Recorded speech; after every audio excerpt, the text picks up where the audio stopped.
Let's take a look at kind of a classic example for using vector fields.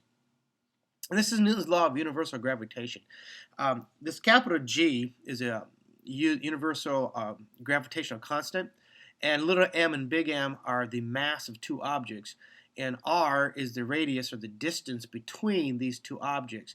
And what this is this calculates the force of gravity between these two objects.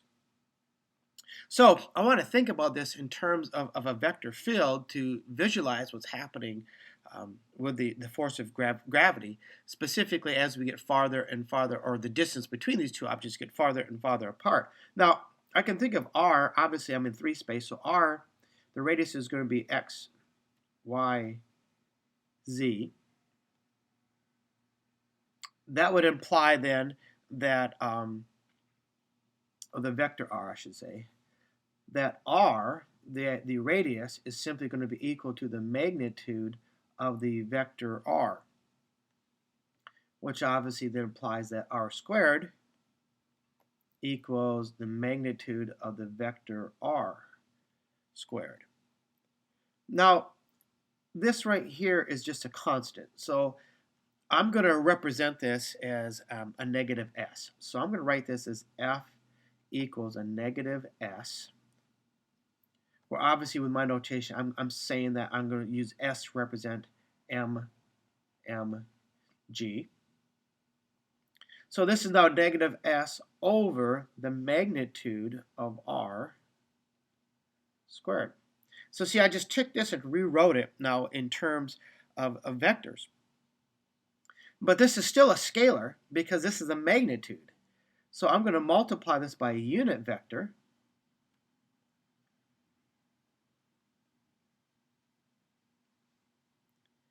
And then to see what we have now. Well, actually what we have now is in fact a vector.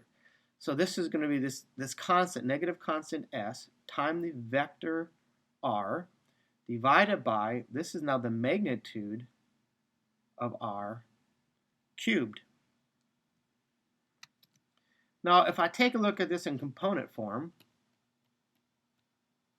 because this is a vector r, which is sitting right there, in component form, I can say that this is a negative s x magnitude of r cubed I plus negative s y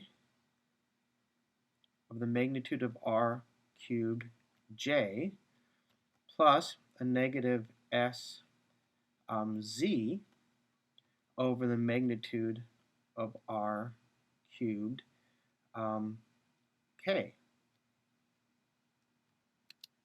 So let's think in terms of what this must look like. So I'm going to draw a little bit of this in 3 space.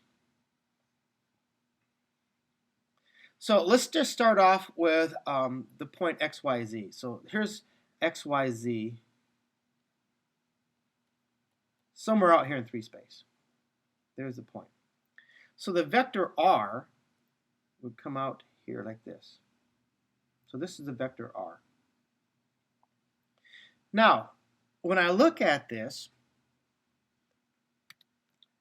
what I have is this vector r right there as terms of my function f, which is also a vector, is multiplied by some negative constant and then divided by some other constant. Well, multiplying this vector by a negative, what's that going to do? It's simply going to turn it around and send it in the other direction. Let me change colors here real quick. So from this point x, y, z, my function f is going to point it in this direction. And it's going to be based on some magnitude.